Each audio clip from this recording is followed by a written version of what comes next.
Hello and welcome to this video lecture. So last time we discussed classifications of differential equations and saw that those were important in terms of allowing us to understand a particular or identify a particular mathematical framework to solve those differential equations if one existed. Let's go ahead then and talk about a possible method for solving differential equations. And we can identify properties of a differential equation that might lend itself to this particular approach. So, or characteristics might be a better way to say it, of that differential equation that will allow you to identify that this approach might be a good way to start. That method for solving the differential equation is the method of separation of variables.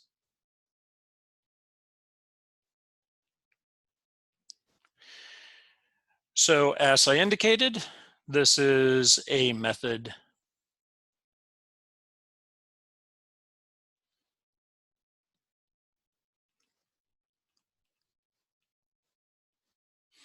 for solving differential equations. Here we'll go with diffeqs.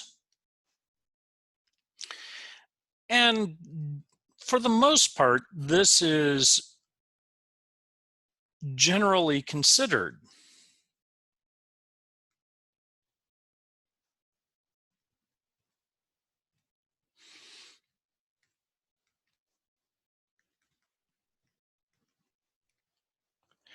the simplest approach to solving a differential equation.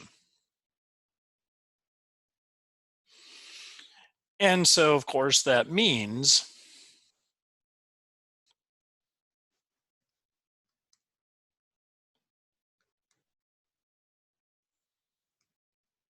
this is going to be the one that most people try first to see if it will work. Now, as I indicated before, and you can kind of see it coming back into play here, that approaches to solving differential equations aren't necessarily going to be universal and may not necessarily work on a particular differential equation. And so, but it's pretty much difficult to know in advance in some cases whether or not a particular method will work. And so then you just have to try it, see if it worked. If it worked, great. If it didn't, then maybe you go on to a different method. So again, this is getting back to this idea that there isn't a one size fits all approach to solving every differential equation. Sometimes we'll find approaches that work, sometimes we won't. So if you're presented with a differential equation and you don't know exactly if you have a method that's going to work or not work, sometimes you're just going to have to try a method or two and see if you can find a differential equation or a solution to that differential equation.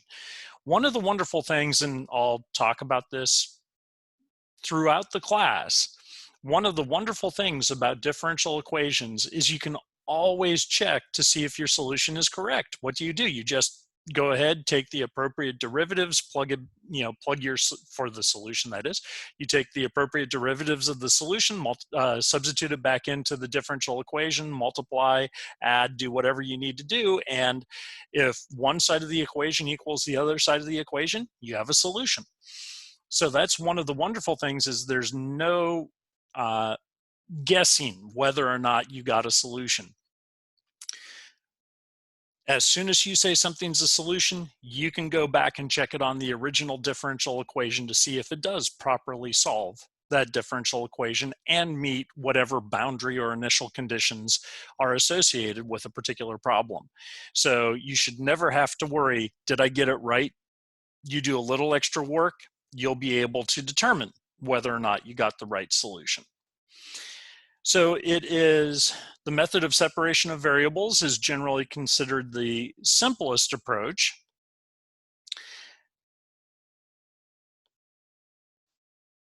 Now, of course, there are some requirements associated with this approach. So for this approach to work, here I'll just continue with method since that's in the title. So for this method to work,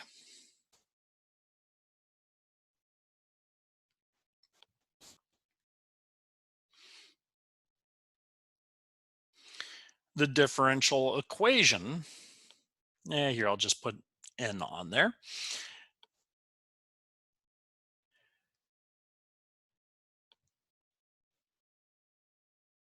must have a particular property. Here I'll just say the following property,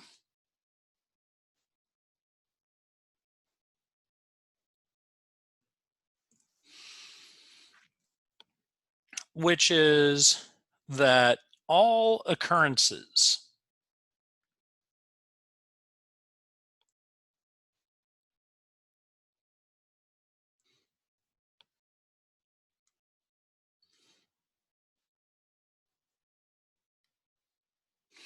of one variable must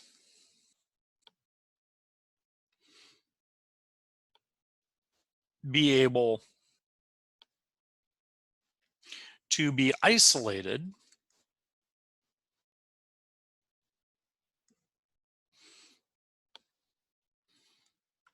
on one side. Sorry, I already had side in my brain there. On one side, there we go. Got that separated out now, of the equation.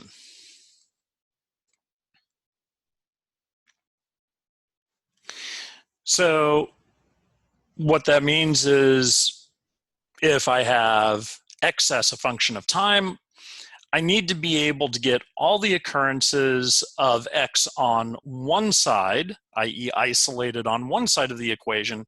And of course, what does that mean? That means that all occurrences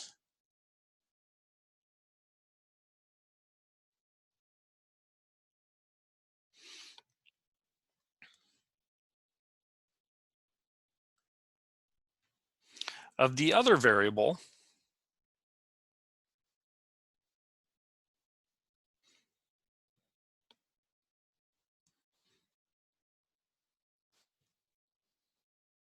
must appear on the other side.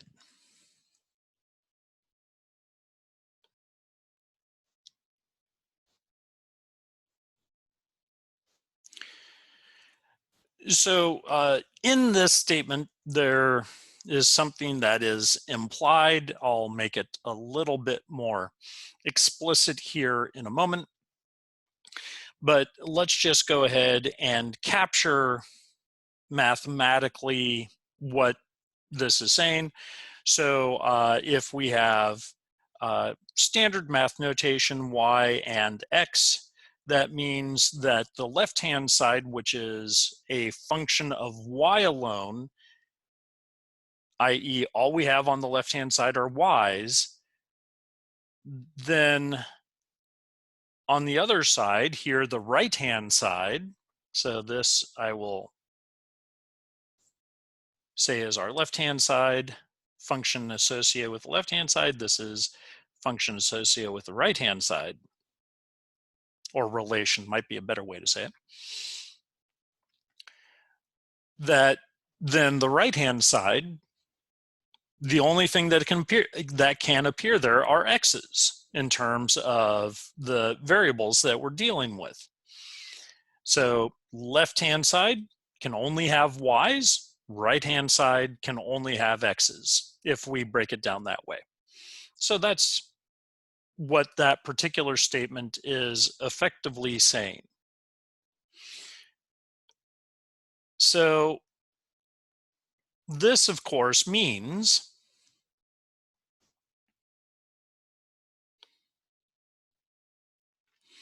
that these occurrences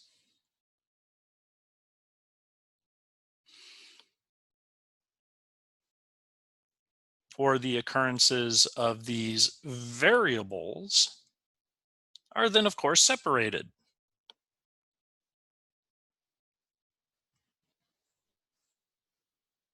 from each other, i.e., separation of variables. So you can now see where the name for this method comes from. If we're able to separate or get all the occurrences of one variable on one side and all the occurrences of the other variable on the other side, we can separate the variables and we can see if this method will work for us. So this implies a couple different things. First, it implies that we're only dealing with two variables, one dependent variable and one independent variable, if we want to call them that. And so that means that we're only dealing with ordinary differential equations, because the whole point of an ordinary differential equation is that we don't have more than one variable, one independent variable floating around. And so it implies that we're dealing with an ODE, specifically an ODE where we only have one dependent variable as well. So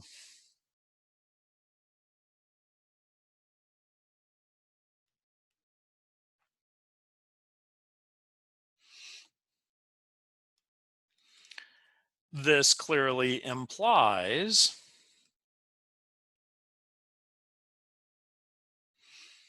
now here I'll add in first order.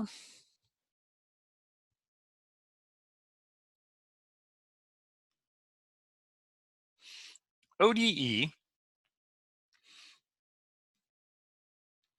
with one dependent variable. Now, why do I need to add in? So ODE makes sense. One dependent variable makes sense because we only have two sides of the equation, so we can only deal with two variables, one dependent, one independent variable. Now again, maybe we could get clever, and there are certain things that maybe for a specific differential equation, there might be some certain things that we could do where we might be able to get to work even beyond these particular requirements. But first order is also another thing that is implied by this. And why do I say first order?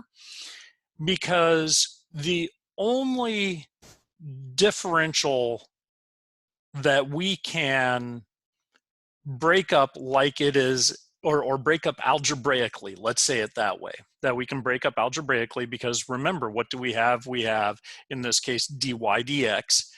The only differential that we can break up that way is a first order differential.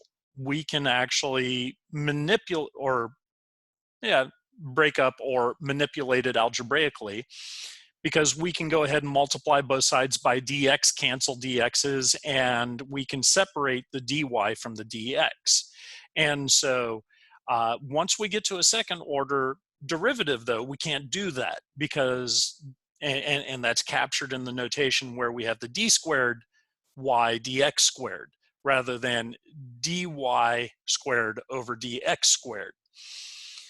That then captures the fact that we can't break things up like we can with a first order derivative. So understand that implied is that we're dealing with a first order derivative with one independent variable, one dependent variable, and that's captured in the fact that we have an ODE and then that we have one dependent variable. So if you can identify a differential equation that has these particular properties, that means that you might be able to solve this differential equation using the method of separation of variables. So again, this idea of trying to classify a differential equation is coming back into the discussion. And what you can also see is, like I was discussing last time, once we're able to classify a differential equation, we understand that that differential equation has particular properties associated with it, which then allow us to possibly take a particular direction, a particular path in trying to solve that differential equation, because that's one of the properties of the differential equation is a solution framework that might be associated with that particular differential equation. So if we can separate variables in this particular way, then why do I say that this is a relatively straightforward approach to solving the differential equation? Well, because then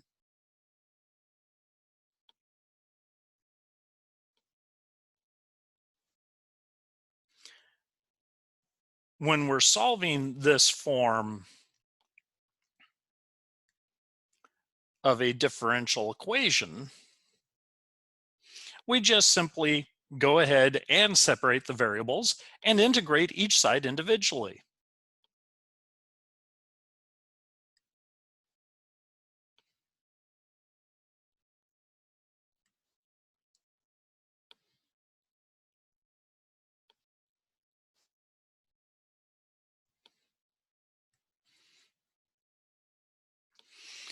Now, here's where we can run into problems, because in some cases, we might not actually be able to integrate the expression on one side or the other side or both sides.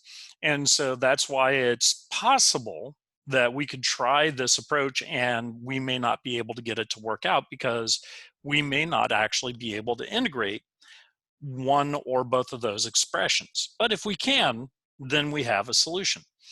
So we then, and here we can actually fall apart as well, and then solve for the dependent variable. So we may not actually be able to solve for the dependent variable as well. So that's another part or another point where we can run into trouble.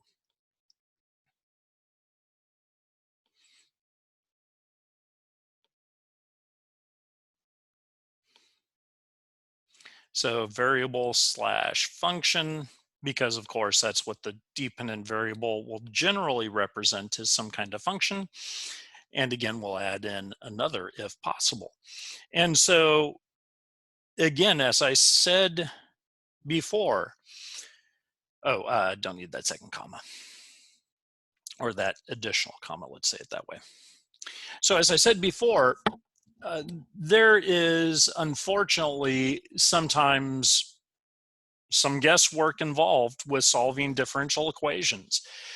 And you can see this here because there are so many places where we can get tripped up when it comes to solving a differential equation. Even in the simplest method, we may not be able to integrate one or more of the sides, one or both of the sides.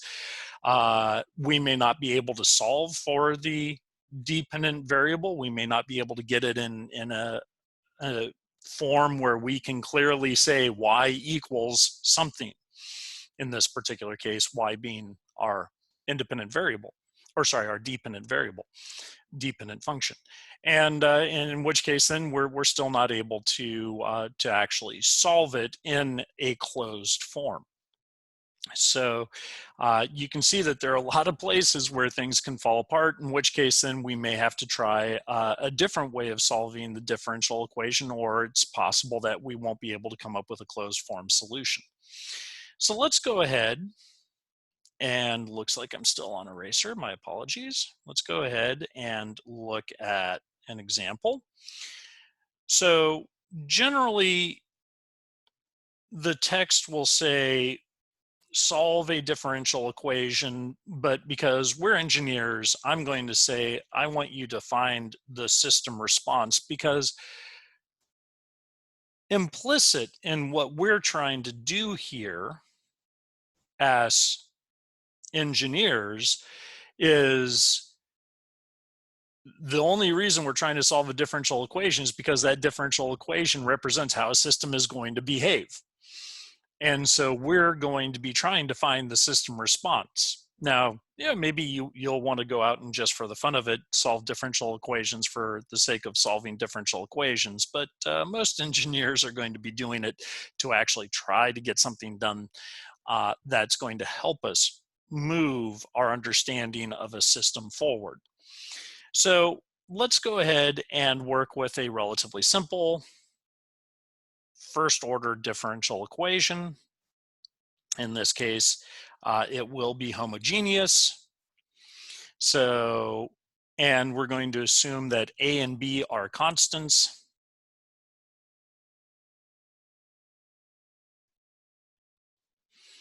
Let's not put a comma, let's put a colon.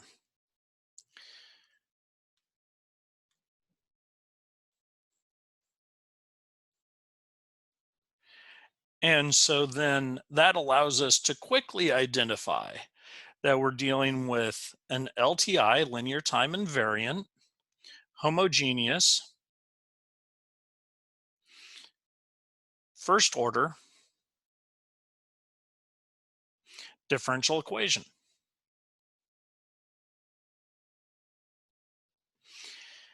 And again, the whole point of being able to identify that is that allows us to consider particular ways of solving this differential equation.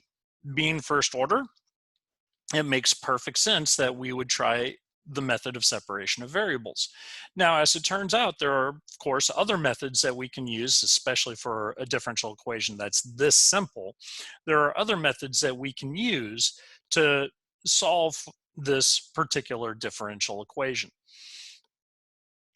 But let's go ahead, since the method of separation of variables is the theme for this lecture, let's go ahead and use that particular method. So here I'll just shorten down the word through. So let's go ahead and divide through by A. So one of the classic things that we do when trying to solve differential equations is we try to get the coefficient for the highest derivative, not in all cases, but we usually try to get that coefficient to be unity. So we usually divide through by it. And so then we get a C prime times X is equal to 0, where of course you can quickly see that this C prime is just equal to the constant B over the constant A. Here I'll use C prime because we're going to be using C's in the future, but for this particular problem, just run with me with C prime here if you don't mind. So now let's go ahead and try to separate variables. So the whole point here is we need to get all of our X's on one side and we need to get all of our T's on the other side. So getting our X over to one side, we get dx dt is equal to negative C prime X. And we have a T on the left-hand side and X on the left-hand side, now just a single X on the right-hand side. So this is looking kind of promising, but we still have, on the left-hand side, we still have X's and T's combined together. So let's go ahead and do a little cross multiplication. And so if I cross multiply with X, so I get a 1 over X multiplying both sides. So I get dx over X on the left-hand side. And of course, that will cancel, multiplying by 1 over X will cancel the X on the right-hand side. And then I can go ahead and multiply both sides by dt, i.e. again, cross multiplication. I get negative C prime dt. And there we go. Sure enough, we were able to separate variables. So let's go ahead then and integrate both sides.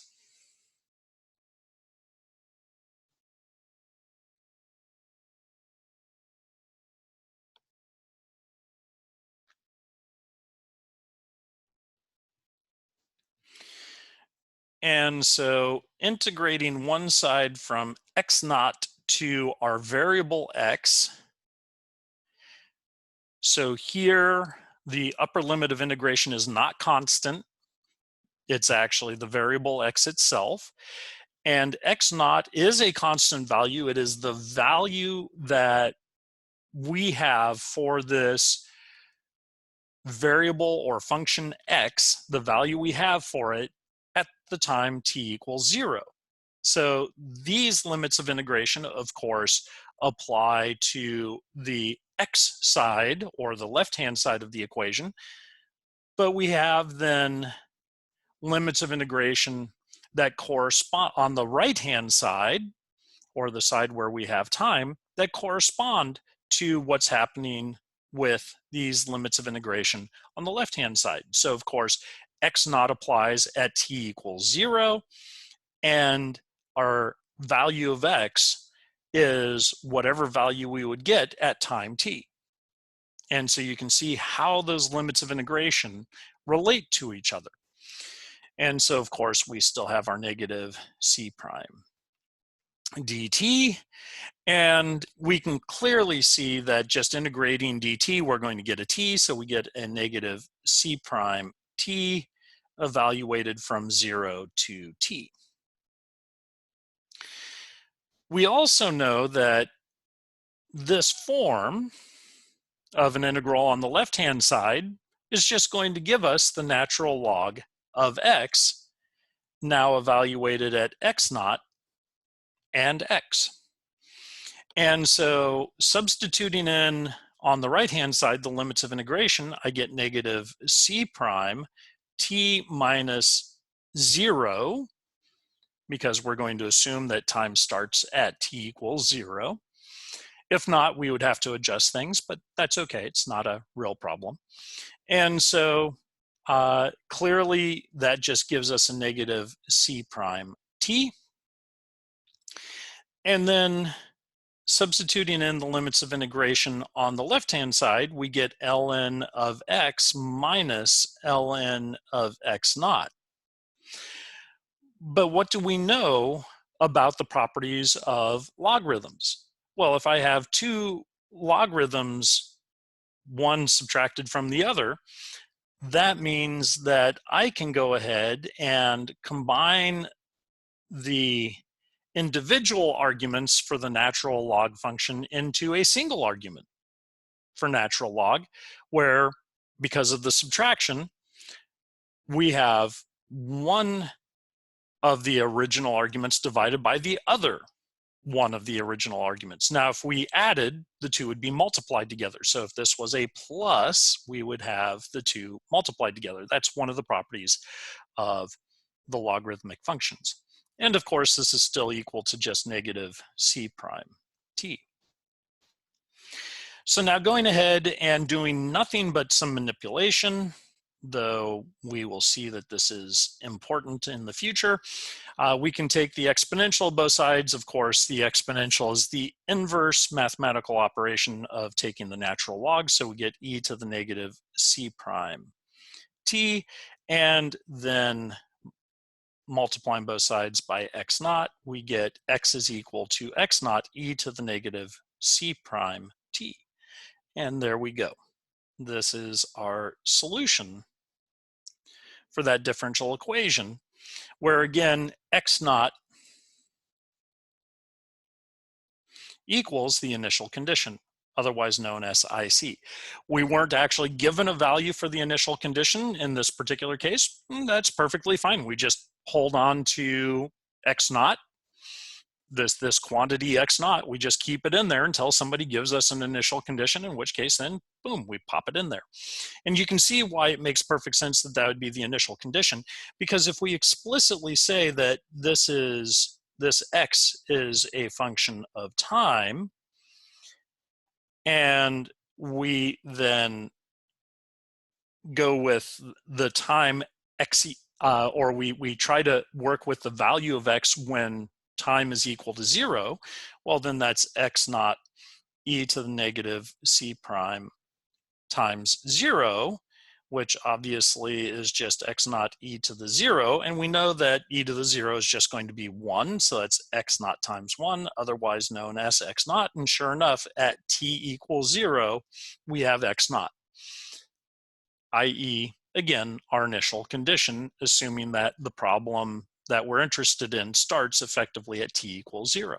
And so we can see how that works out. So once somebody tells us what the initial condition is for this particular problem, great, we would just plug it on in and be set to go. But since nobody has, we just hold on to x naught as a placeholder until we get that information. Not really difficult one way or the other. As I said, though, let's go ahead and do our double check, because I should be able to work with this particular expression and show that it solves the differential equation. So let's go ahead and show that. So dx dt is equal to, and so of course I go ahead and take the derivative of this argument with respect to time and bring it on down. And so I get a negative c prime x naught. And then, of course, for the exponential function, taking the derivative of that exponential function, I just get the same function back out. So now plugging all of this back into the original differential equation, right? Remember, we have that up here where we have the derivative, we have the function itself. And so what can I see? I get, well, I guess technically it would be the a's and b's up here, but if I satisfy this differential equation, obviously I'll satisfy that differential equation. So let's just work with this one because it's a little bit easier. And so plugging that in, I get negative c prime x naught e to the negative c prime t plus then c prime times my function x itself. Well, that function x is right here, so I get a c prime times the function itself. Ooh, my x naught got a little funky there. Oh, eraser, be good. X naught. Oh, I don't know why this thing's being particular. My apologies. I don't know why it's taking so long to switch over. C prime now times my function of x again, which is just x naught e to the negative c prime t. And of course, what can we see? Well, these are exactly the same quantities. This one is the negative version of that quantity. This is the positive version of that quantity. And of course, I take the same quantities and subtract one from the other. I'm going to end up with 0. And sure enough, that is a solution for this particular differential equation. So with that, hopefully you had a chance to see how the method of, well, first of all, what the method of separation of variables actually is, and how that method of separation of variables can be used to solve problems. One thing that I do want to note, though, before we leave this problem entirely, is because exponential functions are so important for us as engineers, we tend to name certain aspects of, or name certain parts of the differential equation. And so when we have this particular type or this particular form of a solution, we say that 1 over c prime is the time constant for this particular system response, this particular solution. And why does that make sense? Because we end up with a really nice expression when we plug in the time constant for t, because then we get x naught e to the negative c prime times 1 over c prime, and so then that's x naught e to the negative 1, and we can figure out what that e to the negative 1 is and easily remember what it is. And so when we're dealing with these exponential functions, we'll deal with these things called time constants, where when we have one time constant, we get, in this particular case, e to the negative 1. When we have, if we plug in 2 time constants, we get x naught e to the negative 2. When we plug in 3 time constants, e x naught times e to the negative 3. And so that's the nice thing about these time constants is we can then start to get an intuitive understanding of how far along we are in the system response based on what's happening with these particular values. And we'll talk more about that in the future. So just understand that I wanted to bring in this idea of time constant here now while we're discussing these first order solutions. Additionally, I already gave you a little bit of a spoiler alert. We'll see how to solve this particular differential equation in several different ways, actually. And interestingly enough, what are we going to do? We're going to keep hearing this term, first order, again and again. In this case, we're dealing with a first order differential equation. In the future, you may hear me talk about first order roots. But at this particular point, let's not worry about this idea of roots of a differential equation. Again, I hope that for this particular lecture, you now have an understanding of what the method of separation of variables is all about. And you've now seen how it can be used to solve a differential equation. And you've also seen how you can check that that solution is correct. So with that, I will call this video lecture a wrap.